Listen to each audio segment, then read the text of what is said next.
Well, ever since 9/11, Americans have been bombarded with the message that Islam is a religion of peace. But around the world, many terrorists claim their actions are inspired by the teachings of the Quran. So what's the real story? Here's CBN News anchor Lee Webb. The Islam is Peace campaign began in earnest the day after 9/11, when President Bush visited this mosque in Washington, D.C. The face of terror is not the true faith of Islam. That's not what Islam is all about. Islam is peace. And the leading Muslim advocacy group, the Council on American Islamic Relations, or CARE, has continued to spread the Islam is peace message through the media, even though CARE is now an unindicted co-conspirator in a terrorism case. Islam is not about hatred and violence. It's about peace and justice.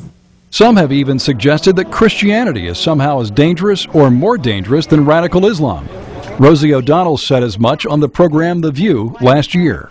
And if you take radical Islam and you want to talk about what's going on there, you have to... And just one second, radical Christianity is just as threatening as radical Islam in a country like America. But is it? A new book says there's no comparison. Religion of Peace, Why Christianity Is and Islam Isn't, by Robert Spencer, says that while the Bible teaches Christians to love their enemies, the Quran teaches Muslims to be ruthless with unbelievers. This was the reaction of some British Muslims in London last year after a Danish cartoonist drew Muhammad with a bomb in his turban.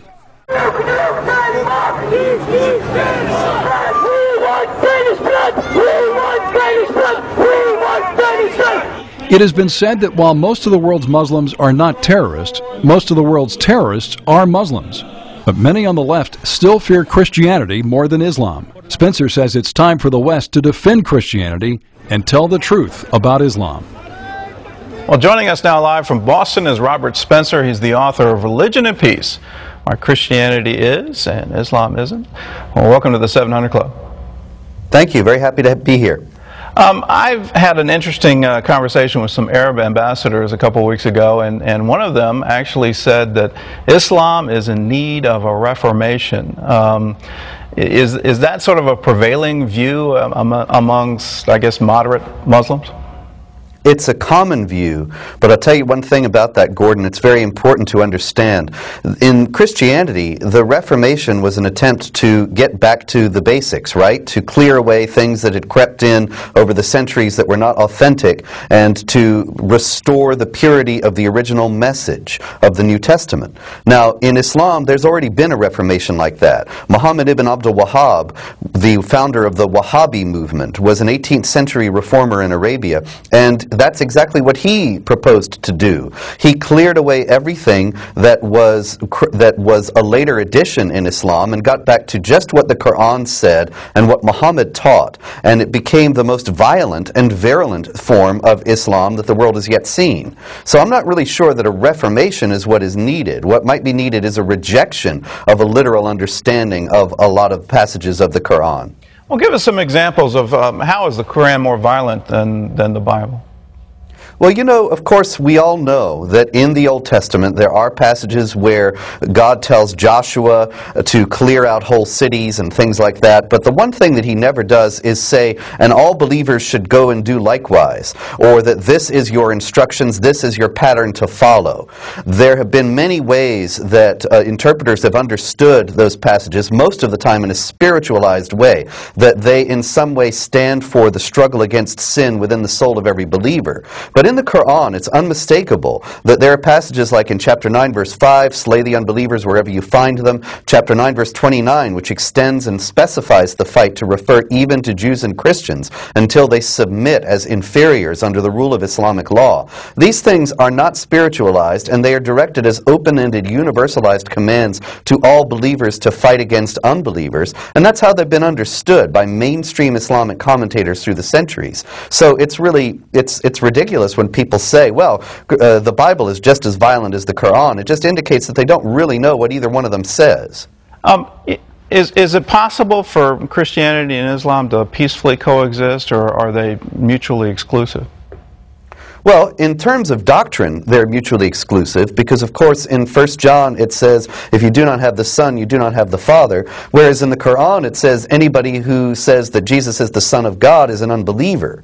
And so excuse me, those two things don't coexist. But of course, Christians are prepared to coexist peacefully with anyone. But Islamic traditional doctrine, traditional Islamic law, does not allow for peaceful coexistence between believers and unbelievers as equals in a society on an indefinite basis. Muhammad said Islam must dominate and not be dominated. And ultimately, unfortunately, all too many Muslims consider that to be an imperative to push to impose Islamic law upon the societies where they live. And that means second-class status for non-Muslims. We don't seem to be able to get this. You know, back in World War II, Winston Churchill called that struggle a struggle for Christendom, and he was very bold in saying that. But we don't seem to get this. We seem to want to distance ourselves, if you will, from the basis of Western civilization. We don't want to claim that all our concepts are based on Christianity. Why are we so reluctant to get into this and say our ideas are better? Well, you know, it's a strange thing, but it seems as if a kind of self-hatred has gripped Western civilization. We're ashamed of ourselves. We're ashamed of our Judeo-Christian heritage. Even people who aren't Jews and Christians are unwilling to acknowledge that the Judeo-Christian tradition has been responsible for the greatest civilization the world has ever known.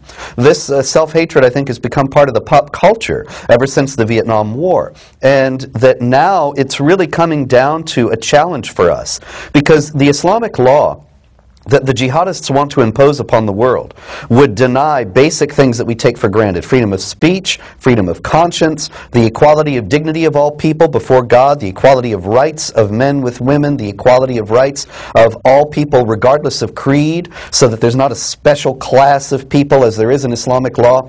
These things are all Judeo-Christian principles. And so this is the time when we need to cast that off and stand up and defend those things, or we're certainly going to lose them.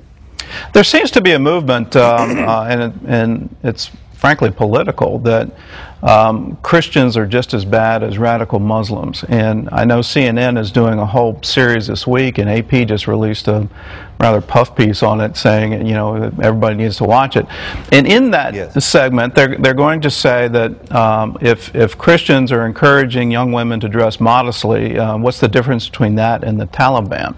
I saw that. Why are we doing that? Why is that even allowed? Why does Rosie O'Donnell get applause for saying that, you know, Christians are just as bad as radical Muslims? Well, this is the common assumption among the mainstream media, and it's just that fundamentalism, so-called, is the problem across the board. And so they have to make these ridiculous comparisons between modest dress in a Christian context and the Taliban. Do they even realize what goes on for women in the Taliban? That they kill girls who try to go to school? That in Saudi Arabia, which is a society very similar to the society established by the Taliban, there were girls who died in a fire because the religious police wouldn't let them come out of the school that was burning because they weren't wearing their headscarves. I mean, where have you ever seen Christians behave that way when they talk about modesty? It's a comparison that is so ridiculous as to be laughable, and yet it does seem to be the prevailing view of the elite. And the only thing I know to do is to, well, I say thank God for CBN and for the fact that we're able to speak the truth here. And we know that since what we're saying is true, that reasonable people, I think, will be able to see the difference. Well, I love to tell people I've never heard of United Methodist Jihad. It just doesn't. Yes. It doesn't exist in Christianity. You don't go out and kill people. The final question: do you think that within a Muslim society where Sharia law is sort of enshrined, and I think for me one of the great disappointments of both Afghanistan and Iraq is that that's precisely what our State Department allowed, that their new constitutions enshrine Sharia as the law of the land. Is it possible with that to have true democracy?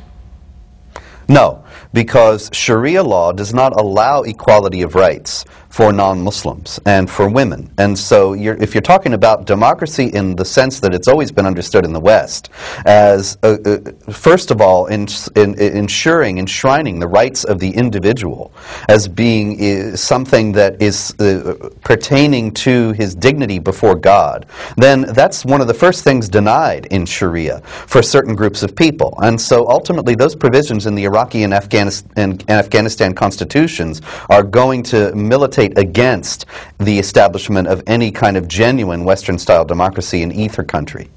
Robert, thank you for being with us, and thank you for this book, Religion of Peace. Thank you.